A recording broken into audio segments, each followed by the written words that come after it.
we're now going to talk about Italian Renaissance art. And the whole concept of the Renaissance really starts in Italy. So it spreads from Italy to Northern Europe. So let's just start with that term, Renaissance art. What does the word Renaissance mean? Well, it's from a French root, and it literally means rebirth. So you would say, well, rebirth of what? You mean there was a big population explosion? Often the Renaissance is thought of as the rebirth of classical antiquity. And what do we mean by classical? Well, classical is defined as the culture of ancient Greece and Rome. Now, today, we use the word more broadly. We talk about reading the classics, and you might have, say, a Victorian writer like Charles Dickens. Or we say classic rock music or classic cars. So it's come to mean anything that's old and good. But what we're using it here to mean is its original definition, which is much more restrictive. The culture of ancient Greece and Rome. Now, that culture of ancient Greece and Rome is, in a sense, revived or made very prominent by scholars. And these are humanist scholars. And the word humanism has two different definitions. One's the broader definitions, the whole philosophy, and the other you might call the professional definition. So let's look at both of those definitions. First, humanism is the philosophy that asserts the dignity, the worth, and the rationality of mankind. So humanism says that rationality is a characteristic of humankind. Now, let's face it. In the Renaissance, they thought more of mankind. And there were some women who were learned, but much fewer of them than men, because women were not educated the same way. And they were socially much more restricted. Rationality means reason. Human beings are able to use reason. They can figure things out. They can use logic to make decisions. Do they always do that? No. So human beings can use reason to figure things out, to choose what is right or wrong. Now, do they always do it? No. Many people, act on their emotions or act irrationally. Then they're not behaving as human beings should. During the Renaissance, they often had a kind of dichotomy of ideas of reason and passion. Razione and passione in Italian, or ratio and appetitus, appetite, in Latin. And there's actually, out of Plato, a myth that was very popular. It's the myth of the charioteer, in which the charioteer is trying to drive two horses.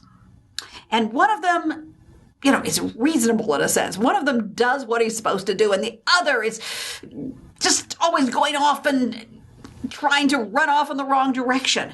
Well, that is reason and passion or appetite. And here we're using passion in the sense of emotion.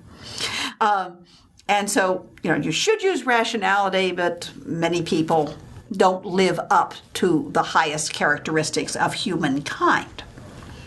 Okay, that's one definition. That's a more general definition. But essentially, they're saying that human beings are worth something and can choose to use their reason. They can be rational. They're supposed to be. Okay. Second definition, and this I'm calling the professional definition, it has to do with the revival of classical letters. Now, when I say classical letters, I don't just mean the classical letter forms, although they did start using those. In fact, look at the screen. Those letter forms, which are so easy to read, are based on Roman letters. And how did the people of the Renaissance know what Roman letters looked like? Because no classical manuscripts survived. They looked at some medieval texts from, let's say, the 8th and 9th century.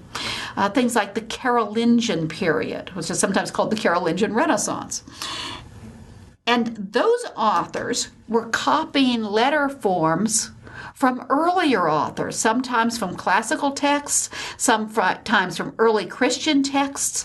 And then that letter form died out, and they started to use what we call fraktur, which are those black letters that are sometimes kind of hard to read.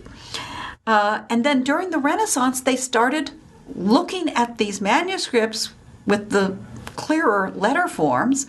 They thought that they were actual classical manuscripts. And they started using that type of letter. I always say, if you can read this, thank a monk, because they were the ones who copied the letter forms from classical antiquity. The other meaning, of course, of classical letters, and this is really the one we're talking about in class, is literature, philosophy, history. Greek and Roman literature, philosophy, and history. Well, didn't they know some of that previously? They did know some of it. Some literature had survived in Western Europe. Some Roman literature had, but a lot of it had been lost. One of the early humanist scholars was Petrarch, and he literally went out looking in monasteries for classical literature. For example, the only manuscript of Cicero that survives was actually a manuscript where it had been scraped away on the parchment, but was still visible over the letters, I think a Life of the Saint or something, that had been written over it. That's how precarious it was. In some cases, they didn't have the books of some of the very famous classical authors. For example, in the West, the only book that was known of Plato was the Timaeus. And during the 14th and 15th century, humanist scholars, people who studied classical texts, classical literature, were so eager to get new manuscripts and read these that manuscripts were brought in, they were imported from Byzantium. And these would be in Greek. And so for the first time, they would have Plato in Greek.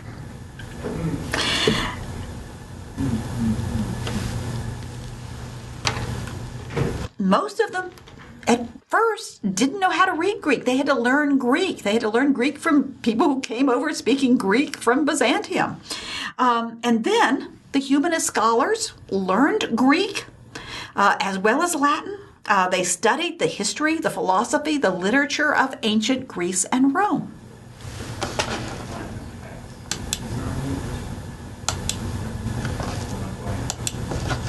Now, one thing I want to be really clear. Some time ago, ignorant politicians, and I do use the word advisedly, ignorant, because they were ignorant of the history of humanism. They started ranting and raving that humanism was something like anti-Godism, and the humanists were denying God. Well, not so. The Renaissance humanists sought to reconcile Christianity, which was their religion, with classicism. One of the famous Florentine humanist scholars, Pico della Mirandola, said that he could debate anybody and he would show you that they could be reconciled. They often interpreted classical texts allegorically. There's actually a long history of that, but they did it in other ways. So when they talked about, for example, the Greek and Roman gods, well, they weren't worshiping the gods, but, they used them as personifications of concepts. For example, many, many years ago in another class, I said, "Oh, and I worship Athena." And there was suddenly this hush in the class and this, wave of disapproval. And I was like, what? Oh, you took me literally. Athena, or Minerva, Athena is Greek, Minerva is the Roman name, was the classical goddess of wisdom. So when you, are a scholar, when you're a college professor, generally you have chosen to worship in a figurative sense Athena, wisdom. You have given your life to the study of scholarship and wisdom. And that's all I meant, I don't sacrifice animals to Athena, although I did go to Bryn Mawr,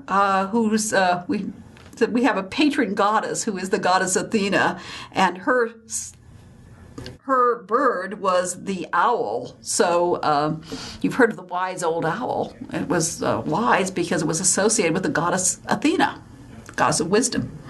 And that became, the owl became the symbol that you see sometimes around Bryn Mawr. Okay. Seeped in classical culture, as you can see. What does this have to do with Renaissance art?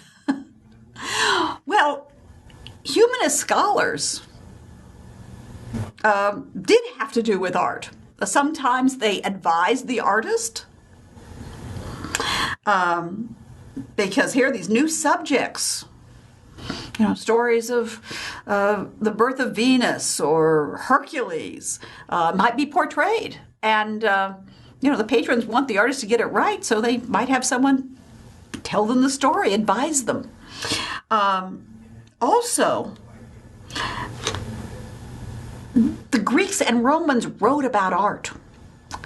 And that was extremely influential on what the artists and their patrons thought art should be in the Renaissance. And also, as you can imagine, they started looking more and more at the classical art that had survived and was in Italy and other places. And this, of course, would generally be Roman art. And we'll talk about that in a moment. So, there are some characteristics of Renaissance art. These are just general things you'll see. Number one, Renaissance artists wanted to create the illusion of solid objects in believable space. They wanted their paintings, their prints, to look real. And to do this, they use devices that we've talked about before, such as chiaroscuro, shading or modeling in light and dark, perspective, both atmospheric perspective and then linear perspective, which is actually begins in the early 15th century in Florence, as we'll hear. They studied anatomy. They started looking at models rather than just copying the pattern of what another artist hundreds of years ago had passed on and passed on and passed on, as Byzantine art often did.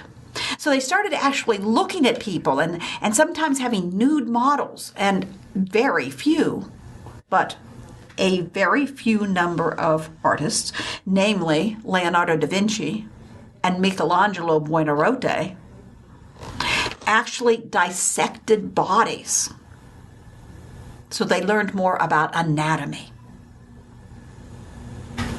And then, if you're showing this illusion of believable space of the natural world, you need to observe the natural world. And you can think about the Netherlandish artists like Jan van Eyck, observing the natural world in all of its detail. One other thing you'll notice is that during the Renaissance, almost all the art has human figures as the subject of their art. The subject of Renaissance art was man or mankind in his world. So when you look at a Renaissance painting, there are a few exceptions, but very few exceptions of your finished painting rather than just a sketch that do not have the human form. Now, the human form could be a portrait. It could be a sacred figure, such as a picture of the Virgin and Child, or a personification such as, say, angels or God the Father, shown in human form, even though by definition they are spirit. Or it could be classical. One could be a picture of Venus or Hercules or Jupiter. But the Renaissance artists felt that it was not enough to show just the outward appearance of the human form. You needed to show the inner person. There's actually a phrase we use, the movements of the mind. And by the movements of the mind, we mean the emotions, the inner person, the spirit, the personality, the thoughts, something that's more than just the physical appearance. Now, where did that phrase come from? It actually comes from a Renaissance book written first in Latin and then very quickly translated into Italian and published about 1435. It's a book called On Painting or Concerning Painting, and it's written by Alberti. Now, Alberti was a humanist scholar. He studied the classics. He was also one of the finest 15th century Renaissance architects. His day job actually was papal secretary, which gave him access to the Vatican Library, which probably at that time was the greatest library in the West. And when he wrote his book on painting, and he wrote three books on art. He wrote on painting, on sculpture, and on architecture. Well, when he wrote his book on painting, he didn't describe paintings of his time. He's doing more art theory. When he talks about artwork, it's classical art that he's read about. For example, there's a famous painting that has been lost for centuries, probably well over a millennium. This is the Calamy by Apelles, and he describes it. And that's how certain Renaissance artists know about this painting by the artist Apelles, and sometimes try to recreate it. Well, he's talking about what an artist should do. So as I say, it's art theory in a sense. And one of the things he says is, that you need to show the movements of the mind. Now, the word for mind is anima, and we could translate that either as soul or mind. We have two words in English. Most Romance languages have one. But obviously, it's more alliterative to say the movements of the mind than the movements of the soul. But it's the inner person. So when you are a Renaissance artist, you want to show not just what these figures might look like, and they look solid and three-dimensional. You want to think, what are they feeling? What are they thinking? How do they relate to other figures? And how do you do this? You do it by things like facial expressions. You do it by poses, the arrangement of the body. You do it by gestures. So that when you look at a work of art, you are supposed to believe that the painted or carved or sculptural figures can think. And of course, a perfect example that probably most of you know, and we'll certainly see later in class, is Leonardo da Vinci's Mona Lisa. And, this is a portrait of a woman. She's sitting there. And for centuries, people have tried to figure out, what is she thinking? Leonardo has given the suggestion that she's thinking, but not letting us know what it is she's thinking. And that's very subtle. So he's a master of showing the movements of the mind. So people have been trying to figure out what the Mona Lisa is thinking, and of course, she's paint. She's not thinking anything, but we believe it. A perfect example of the movements of the mind. And the third characteristic of Renaissance art that I want to talk about is the idea that an artist can be a genius. That an artist is different than ordinary people. Now, you might just think, well, hasn't that always been the idea? Actually not. The idea of a poet being a genius, being inspired by God, has a long history. Homer is believed to have been, inspired to write the Iliad and the Odyssey.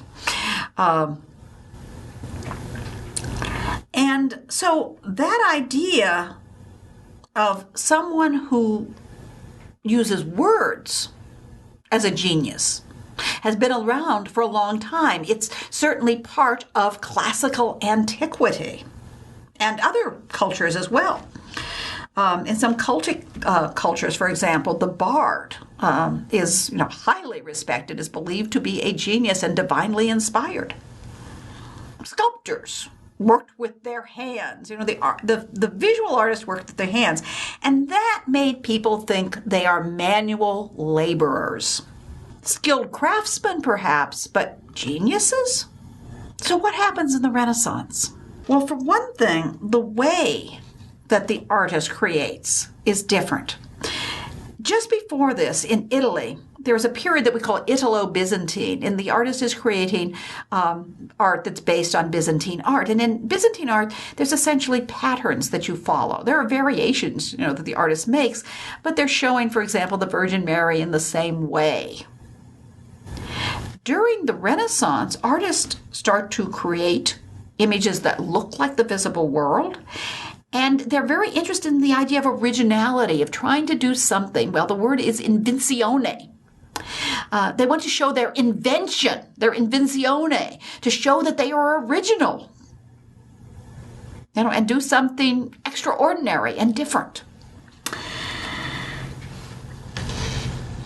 Now, when humanist scholars read about artists of ancient Greece and Rome in places like Pliny and Pausanias,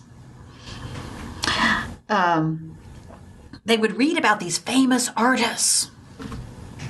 And so that idea that the artist was, something special, was famous, could be well known. And then the artists are doing, new things. These come together. And there is a phrase that is used in the Renaissance, is coined in the Renaissance. It's called ut pictura poesis, which translates as poetry, so painting. In other words, the poet can be divinely inspired. The poet can be a genius. And so can the painter. So can the visual artist. And so what you're seeing in the 15th century is a change, in a sense, in the way the artist is perceived. And it happens first in Italy. The artist is working in the bottega or the workshop. By the 16th century, you might call the place where the artist works a studio. Studio means study. You know, dukes have studies. Scholars have studies. Don't artists have workshops? Well, when they recognize the artist as a genius, then his workplace becomes a studio, a place of study where a genius can work. Because art now has an intellectual component. It's not just merely copying what people did before. The artist has to come up with new things. And remember, this artist is in a sense recreating the world. So he has to know anatomy. He has to use things like linear perspective and proportion. He has to know mathematics. He's now painting new subjects. He has to know something about classical literature. If he wants to really paint the world around him, he has to really observe nature and know something about, what we might call botany, or if you're painting animals, look at their anatomy. At any rate, he has to have all this knowledge. So the artist could truly be considered to be an intellectual creator, or a genius, or divinely inspired. Now, they didn't think that every artist was divinely inspired or every artist was a genius, but a number of artists really insisted on it, and they tried to use this to raise the social status of the artist. Montaigne was very interested in expanding his knowledge. He studied Latin.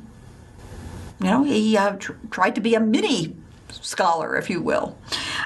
Leonardo, who was so interested in the whole visible world and how things worked, was acknowledged in his own time as a genius.